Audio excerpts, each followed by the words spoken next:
करते हैं प्रीलिम्स 2025 से। नॉन कॉपरेशन मूवमेंट के रिस्पेक्ट में आपके सामने दो स्टेटमेंट दिए गए थे और आपको बताना था कौन से स्टेटमेंट करेक्ट है।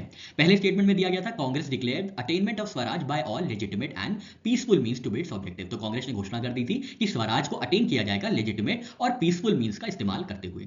सेकंड स्टेटमेंट में दिया गया था non cooperation movement was to be implemented in stages with civil disobedience and non payment of taxes for next stage only if swaraj did not come within a year and government resorted to repression. मतलब क्या है, non cooperation movement पहली बात तो यह है कि stages में इंप्लीमेंट किया जाएगा और नेक्स्ट स्टेज जो है, नेक्स्ट स्टेज के जो प्रोग्राम है सिविल डिसोबीडियंस और नॉन पेमेंट ऑफ टैक्सेस, इनको तभी एक्सकेलेट किया जाएगा जब स्वराज अगर एक साल के अंदर नहीं अटेन हो पाता है और गवर्नमेंट इन एक साल के अंदर जो है रिप्रेस कर देती है नॉन कॉपरेशन मूवमेंट को, तब किया जाएगा नॉन पेमेंट ऑफ टैक्सेस और सिविल डिसोबीडियंस मूवमेंट। तो ये दूसरा स्टेटमेंट था। अब इसमें सही आंसर है, दोनों ही स्टेटमेंट बिल्कुल सही है, both 1 and 2।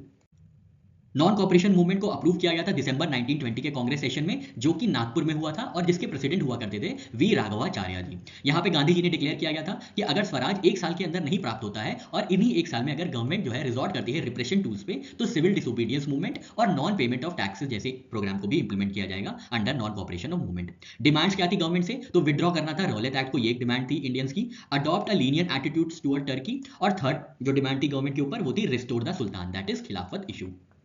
Non cooperation movement बिल्कुल पूरी तरीके से नॉन वायलेंट मूवमेंट था, जहां पे सरेंडर किया गया था टाइटल्स को, जैसे कि कैसरे हिंद और Rai Bahadur. Non cooperation movement के अंदर बायकॉट किया गया था गवर्नमेंट इंस्टीट्यूशंस को, जैसे कि लेजिस्लेटिव काउंसिल जो फॉर्म हुई थी under government of India act 1919। Government services से रेजिग्नेशन दिए गए थे। इलेक्शंस का बॉयकॉट किया था जिसको होल्ड करना था under 1919 act, that is Montagu Chelmsford reforms. Foreign goods का बॉयकॉट किया गया था और खादी और चरखा को प्रमोट किया गया था।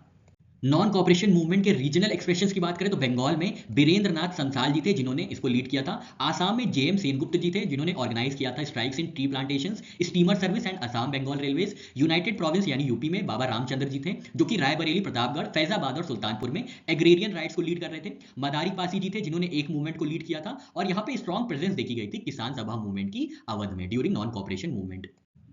पंजाब में अकाली मूवमेंट चलाया गया था गुरुद्वारा रिफॉर्म्स के लिए during non cooperation movement. Rajasthan में बिजोलिया मूवमेंट पॉपुलर हो गया था मेवाड़ में। भील ट्राइबल रिवोल्ट ऑर्गेनाइज किया गया था मोतीलाल तेजावत के अंडर में।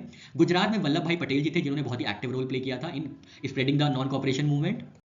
कर्नाटका में मद्रास प्रेसिडेंसी में बंकिंगम और कार्नेटिक मिल्स थी जहां पे स्ट्राइक की गई थी। आंध्र प्रदेश में फॉरेस्ट लॉज और जमींदार के खिलाफ रिवोल्ट ऑर्गेनाइज किया गया था। एक बहुत specific movement Chirala Perala movement को ऑर्गेनाइज किया गया था जहां पे entire town refuse to pay taxes and evacuated. Alluri Sitarama Raju ji ने वहां पे नॉन कॉपरेशन मूवमेंट के साथ अपनी डिमांड्स को लिंक किया था।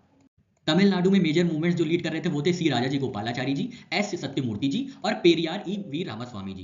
केरला में पीजेंट्स मूवमेंट को ऑर्गेनाइज किया गया था अगेंस्ट एंटी जेमनी मतलब लैंडलॉर्ड स्ट्रगल्स, जहां पे मोपला या मापिला रिवोल्ट 1921 में आयोजित किया गया था।